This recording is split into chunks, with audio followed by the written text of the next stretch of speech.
안녕하십니까. 대치동 스카이 입시교육 장승래입니다. 저희는 대치동 본원과 서초동 분원 및 또 동두천 양주 지역의 학생들을 대상으로 수업을 하고 있습니다. 그래서 이번에는 2025학년도 사회문화 수능 1등급 만점을 위해서 저희들이 준비한 교육 프로그램에 대해서 가벼운 OT 강의를 시작하도록 하겠습니다. 올해 이제 명불허전이다라고 할 수 있는 사회문화 과목에 대해서 약간의 OT 및 사회문화 수능 포인트들을 짚어 나갈 텐데요. 2024년도 수능 사회문화의 1등급 학생들이 4.42%였었고요. 1등급 구분이 66점이었었는데 이 66점이라는 것은 문제의 난이도에 비해서 굉장히 좀 낮은 점수였습니다. 그리고 2등급은 7.73%고 구분이 63점인데 3점밖에 차이가 안 나잖아요. 3점밖에 차이가 안 난다는 얘기는 3점짜리 한 문제로 1등급과 2등급이 갈렸다는 얘기니까 3등급을 어떻게 해서든 꼭 맞게 된다면 또는 3등급을 틀리게 된다면 이렇게 등급이 나뉠 수 있다는 단점이 생기기 때문에 무조건 3점짜리는 정복을 해야 된다라는 생각으로 수업들을 준비하고 있습니다. 그래서 2024학년도 수강생의 60%가 1등급을 맞았고요. 이 사탐 수업을 하기 위해, 사회문화 수업을 하기 위해서 저희는 학생 개개인별의 수준에 맞는 맞춤별 사회문화 수업을 구성하려고 하고 있습니다. 먼저 이제 단계별로 일정을 좀 보시면은 1월 2일부터 먼저 기본적으로 수능에 필요한 사회문화 수능에 필요한 부분을 기본 개념을 수업을 약 한 달 동안 하고요. 이제 3월부터는 모의고사가 있기 때문에 그 모의고사를 위한 실전 문제 및 핵심 개념 요약 정리를 할 겁니다. 그리고 7월에서 9월 사이에는 여름이 오기 때문에 그때 느슨해졌던 마음을 훨씬 더 다잡기 위해서 많은 문제들을 더 많이 풀어볼 것이고요. 이제 10월 이후에는 마무리라든지 수능 특강 등을 통해 가지고 그동안 1월 달부터 놓쳤던 부분들을 다듬게 할 수 있는 적중 모의 수업을 많이 진행하도록 하고 있습니다. 자, 사회문화는 역시나 관건이 되는 것이 이런 자료 해석인데요. 이런 자료 해석을 어떤 식으로 할 수 있는지 공식화시켜서 여러분들한테 보여드리도록 하겠습니다.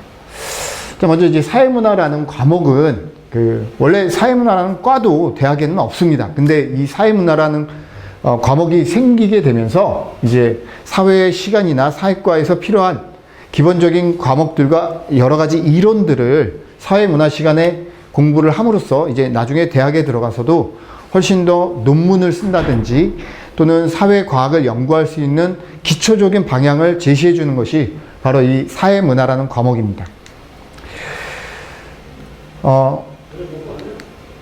사회문화라는 과목의 약간의 목차들을 보게 되면요. 1단원에서는 사회문화 현상을 어떻게 이해하고 있는지, 즉 어떤 방법으로, 어떤 관점으로 이해를 해야 되는지 이런 것들을 살펴보는 거고요. 두 번째는 이제 사회문화 현상을 연구할 때 양적 연구 방법이 있고 질적 연구 방법이 있는데 양적으로 연구해야 되는지 또는 질적인 해석을 통해야 하는지 그런 각각의 연구 방법에 따라서 해석하는 방법에 따라서 연구 결과가 달라질 수 있기 때문에 이런 것들을 하는 거고요. 그다음에 세 번째 단원에서는 연구를 하기 위해선 사회문화를 연구하기 위해선 자료를 수집해야 되는데 이 자료 수집 방법이 어떤 자료 수집 방법이 어떤 연구 방법이 옳은 것인지를 살펴보는 것이 바로 자료 수집 방법입니다. 다음 네 번째는 사회문화 현상의 탐구 태도와 연구 윤리인데 사회문화 현상을 탐구하고 연구를 한다는 얘기는 인간을 대상으로 해서 연구를 하는 것이기 때문에 거기에 따른 연구 윤리가 필요합니다. 왜냐하면 인간은 소중한 존재이기 때문에 인간의 존엄성을 위해서 어떠한 연구 윤리가 필요한지 이런 부분들을 살펴보는 거고요. 다음 5번째는 인간이라는 것은 혼자서 살 수 없기 때문에 사회와 개인이 어떤 식의 관계가 있는지 이런 것들을 살펴보는 거고, 6번째는 관료제 사회가 되면서 인간은 혼자 살 수 없기 때문에 사회를 집단화시키고 그 집단화된 삶 속에서 그 집단을 이어나가기 위해서, 효율적으로 이어나가기 위해서 조직이라는 것을 만드는데 그 사회 조직이 어떤 특징들을 갖고 있는지 이런 것들을 살펴보는 게 6단원이고요. 7강에서는 사회 구조에 의해서 사람들이 자신의 지위와 역할에서 벗어나려고 하는 현상이 있는데 그것을 일탈현상이라고 합니다. 그런 일탈현상이 꼭 나쁜 것만은 아니고 순기능과 역기능이 어떤 부분에 어떻게 영향을 주는지 이런 것들을 살펴보는 거고요. 다음 8강에서는 이 문화라는 것, 인간이 만들어 놓은 이 총체인 문화를 어떤 식으로 이해를 해야 되는지, 또 문화는 어떤 특성이 있는지 이런 것들을 살펴보는 게 문화의 이해입니다. 다음에 9강에서 현대사회가 빠르게 변화하고 있고 또 정보사회가 돼 가고 있으면서 이 문화의 특징들이 어떤 식으로 변화하는지 이런 것들을 다 살펴보는 게 9강입니다. 그다음에 10강에서도 문화라는 것은 우리 국제적으로 또는 현재는 정보화로 다 이어져 있기 때문에 다른 나라의 문화가 우리나라에 들어와서 어떤 식으로 변하고 있고 또 그 변하는 과정 속에서 새로운 문화를 또 어떻게 만들어내고 이런 것들을 살펴보는 것이고요. 다음 11강이라든지 12강에서는요, 사회에서 계층이라든지 사회에서 또는 불평등 현상, 이런 부분들이 어떤 모습으로 나타나고 있고 그런 것을 해결하기 위해서 13강 같은 경우에서 이런 불평등 현상을 어떻게 해결하는지 그런 방법들을 보는 거고요.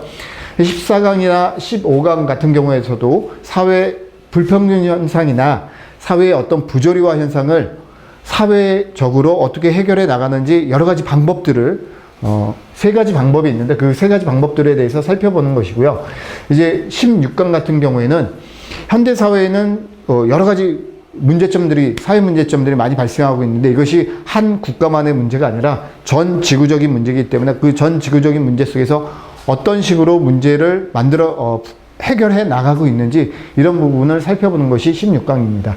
지금 이렇게 목차가 16강으로 되어 있는데 사실 사회문화라는 과목은 한 강좌당 문제가 하나씩, 수능 문제가 하나씩 주어져 있다라고 생각하면 될 정도로 굉장히 목차와 시험 문제가 밀접한 관련성이 있습니다. 자, 한번 2024학년도 수능 시험 문제, 사회문화 수능 시험 문제를 좀 이렇게 살펴보신다면 그 형태가 있는데 1번 문제 같은 경우에는 자연현상과 사회문화 현상이 어떻게 다른지 이런 부분을 살펴보는 것이 1번 문제고요. 자, 2번 문제 같은 경우에는 사회현상과 개인이 어떤 관련성을 갖고 있는지, 사회 실제론인지 사회 명목론인지 이런 부분을 살펴보는 부분인데 지문이 많이 길다고 생각을 하더라도 여기서 중요한 거는 핵심 키워드만 잡아내는 훈련을 자주 하게 된다면 어떠한 지문이 나오더라도 굉장히 단순한 포인트들이 나오게 될 것입니다. 3번의 과거에는 작년까지는 킬러 문항이라는 것이 있었기 때문에 이 자료 수집 방법이라든지 연구 방법에서 여러 가지 연구 오류들을 찾아내는, 골라내는 시험 문제들이 많이 구성이 되어 있었는데 올해부터는 그 킬러 문항이 없어지면서 3번 문제가 굉장히 좀 쉽게 나왔지만 완전히 그 개념학습에 취중하지 않는다라면 저 3점짜리를 놓치는 경우가 많이 생길 것입니다. 자, 요 4번도 사회문화 현상인데 이 사회문화 현상을 어떻게 바라보느냐, 관점에 관련된 부분인데 기능론으로 보느냐, 갈등론으로 보느냐, 아니면 상징적 상호작용론으로 보느냐에 따라서 한 가지의 사회 현상도 어떤 관점에 따라서 보느냐에 이 부분이 다르게 보일 수 있습니다. 어떤 관점으로 보느냐에 따라서 그것이 하나의 골마터진 문제가 될 수도 있고 아니면 해결 방안을 좀 더 쉽게 찾아갈 수 있는지 이런 것들을 묻는 문제가 4번 문제였는데 보통은 사회문화 현상을 바라보는 관점을 작년까지만 해도 끝부분에 뭐 16번이나 17번 문제 정도로 분포를 했었는데 올해는 4번 문제로 그것도 3점짜리로 치고 나왔기 때문에 굉장히 좀 까다로웠던 문제 중에 하나였을 것으로 생각이 듭니다. 5번 같은 경우에도 여기서 참 편안한 문제가 됐던 게 지금 3점짜리로 안 나왔는데, 그 작년까지 킬러 문항에서는 분명히 이것이 3점짜리였었고 3점 문제 중에서도 계산 문제가 들어갔었기 때문에 학생들이 매우 까다로웠던 부분이지만, 올해는 그런 부분들 없이 아주 평이하게 잘 출제가 됐습니다. 자, 6번 문제 같은 경우에는 그 문화의 속성 5가지가 있는데, 제일 시험 문제로 많이 등장을 시켰던 게 문화의 공유성이었는데, 지금은 이 문화의 공유성이나 전체성 이런 것들을 묻는 문제라기보다는 문화의 5가지 특성을 골고루 묻는 문제가 출제돼서 오히려 골고루 묻는 문제를 출제했더니 3점짜리로 문제를 등장시킨 이 부분이 좀 독특한 문제 현황이었었고요. 그리고 쭉 넘기다 보면은 보통은 10번 정도에서 그 계산 문제가 있었는데, 올해는 이것이 계산 문제가 아니라 6월과 9월 모평에서 나왔던 3점짜리 문제를 좀 더 표로서만 나타냈던 부분인데요. 이런 10번 문제를 풀기 위해서는 하강이동과 상승이동 중에서 어떤 것이 하강이동이고 상승이동인지를 먼저 파악을 하셔야 되는데, 대각선에서 이렇게 되는 부분은 반드시 되물림 세대고, 요 중에서 요쪽 바로 요 부분이 상승이동이고 요 부분이 하강이동이다 라는 것을 골라내신다면, 이 점의 의미를 해석하기만 하게 된다면 이 문제는 풀 수 있는 것입니다. 점 하나는 한 칸밖에 이동을 안 했다는 거고요. 점 2개는 2칸을 이동했다는 뜻이고, 점 3개는 3칸을 이동했다는 뜻이니까, 한 칸을 이동한 상승세대는 당연히 중층에서 상층 이렇게밖에 이동한 경우가 없겠죠. 또 2칸을 이동했다는 얘기는 하층에서 상층으로 이동한다든지 뭐 이런 식의 그 이동 방향을 나타내는 것이 점 하나, 점 2개의 모양입니다. 그래서 이 점 하나나 점 2개를 통해서 A, B, C, A, B, C가 상층인지 중층인지 하층인지만 구해내게 된다면, 새롭게 표를 만들어서 각국과 을국의 상층, 중층, 하층을 A, B, C를 구하셔서 거기다가 대입만 하시게 된다면, 그 이후에 있었던 이 보기 문제, 보기에서 골라내는데 굉장히 쉬울 것입니다. 특히 약간의 개방적 계층 구조나 또는 폐쇄적 계층 구조가 무엇인지, 인구 피라미드라든지 또는 다이아몬드형이라든지 모래시계형이라든지 이런 3가지 유형만 알게 되신다면 이 문제는 크게 어려운 문제는 아니었을 텐데, 이 문제에서 핵심 포인트는 바로 점 하나, 점 2개, 점 3개가 몇 칸을 이동했는지 그것만 찾아내면 되는 손쉬운 문제였지만, 이런 문제 유형이 새롭게 나왔기 때문에 3점으로 출제가 된 문제입니다. 11번 문제 같은 경우에도 그 일탈 현상에 관련된 문제이기 때문에, 이런 일탈 현상에 관련된 문제는 굉장히 평이한 문제였습니다. 다음 12번 문제 같은 경우에는 관료제 사회에서 이 관료제 사회의 장점이 있고 단점이 있는데, 그런 장점과 단점에 대해서 묻는 문제였는데 크게 어려운 문제는 아니었지만 새로운 지문을 받기 때문에 학생들이 혼동을 할까봐 지금 3점으로 출제는 됐습니다. 크게 어려웠던 문제는 아닌 것으로 학생들이 아마 쉽게 풀었던 문제일 것입니다. 자, 이렇게 보신다면 지금 15번 문제 같은 경우에도 과거에는 계산 문제로 출제가 많이 됐던 부분인데, 사회보장제도 중에서, 사회보험 중에서 어떤 보험이냐, 3가지 보험이 있는데, 사회보험 서비스냐, 공공부조냐, 아니면 사회 서비스냐, 이 3가지 중에서 고르는 문제였고요. 이렇게 숫자가 나오면 반드시 학생들은 숫자인지 프로테이지인지를 혼동하는 경우가 많이 있습니다. 이런 문제를 푸실 때는 지금 T년과 T 플러스 30년이라고 했으니까 T년과 T 플러스 30년의 표를 작성을 해 주시고요. 단순하게 표를 그리시면 됩니다. 그리고 거기에 프로테이지이기 때문에 거기에 해당하는 숫자의 프로테이지를 곱해 주시고 나누기 100을 해주면은 숫자를 구할 수가 있습니다. 그러한 방법을 통해 가지고 하는 거고요. 또 한 가지는 A와 B의 중복 수급자 8 이런 단어가 주어졌을 때 한 집단과 한 집단의 그 숫자를 몰라도 평균을 알게 된다면 어떤 집단의 크기가 훨씬 더 큰지를 알 수 있는 문제입니다. 이것이 바로 9월 모평에서 물어봤던 문제고요. 그 9월 모평에 있던 문제를 그대로 응용해서 나온 문제이기 때문에 9월 모의평가 이후에 이런 문제에 대한 피드백을 한 학생이라면 훨씬 더 문제 푸는데 쉬웠을 것입니다.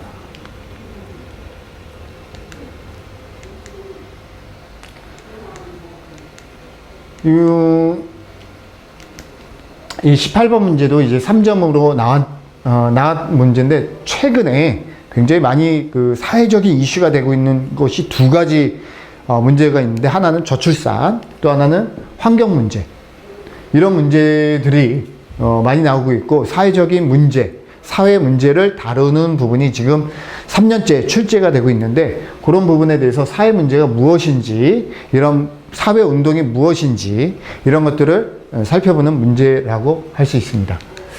다음에 이제 20번 문제 같은 경우가 딱 봐도 이제 계산 문제로 나왔는데, 아마도 모의고사에서 시험을 봤을 때는 갑국 하나만 나왔을 것인데, 요번 수능에서는 갑국과 을국 두 개를 나왔기 때문에 이런 부분이 혼동스럽지만, 사실은 그냥 표만, 기존에 있었던 문제에서 표만 나라만 하나 더 갖다 붙였을 뿐이지, 이것을 뭔가를 문제를 더 훨씬 한 단계 꼬았다든지 이런 부분은 없습니다.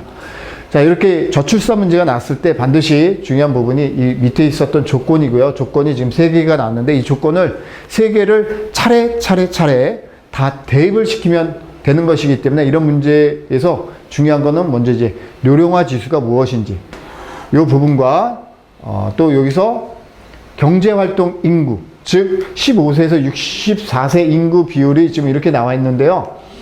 갑국과 을국의 인구 수가 지금 인구 수가 동일하다라고 했습니다. 여기 갑국과 을국의 전체 인구는 동일하다. 그렇기 때문에 임의적으로 갑국과 을국의 전체 수 중에서 특히 15세에서 64세 인구를 임의적으로 본인이 숫자를 100으로 놓게 된다면 문제를 푸는데, 숫자를 구하는데 굉장히 편안하게 숫자를 구할 수 있고요. 왜냐하면 료령화 지수와 유소년 합계 지수의 가장 공통된 분모가 바로 15세에서 64세 인구이기 때문에 공통 분모다 보니까 임의적으로 숫자를 넣었을 때 계산하기 편하게 100을 놓게 된다면 100을 지울 수 있기 때문에 숫자를 구하기가 편리합니다. 그것을 응용시켜 가지고 요 조건을 다 충족해서 지금은 여기가 다 프로테이지로 나와 있기 때문에, 여기는 명으로 나왔지만 여기 프로테이지로 나와 있기 때문에 이 프로테이지 부분을 명수로 바꿔주게 된다면 굉장히 평이하게 20번 문제 동안 풀 수 있었던 부분이 있습니다. 저는 이렇게 2024년 수능 분석을 해보고요. 또 그 수능 분석을 통해서 앞으로 모의고사에서도 어떤 식으로 문제가 진행이 될지도 살펴보면서 여러 가지 다양한 문제들을 제공할 것이고, 그 다양한 문제들을 많이 풀어봄으로 인해서 고3 학생들이 불리하다라고 하는 부분도 재수생들이 푸는 문제량만큼 많은 문제들을 제공을 해서 모의고사라든지 또는 학교별 내신에서도 불이익을 받지 않도록 저희들 수업을 진행하도록 할 예정입니다.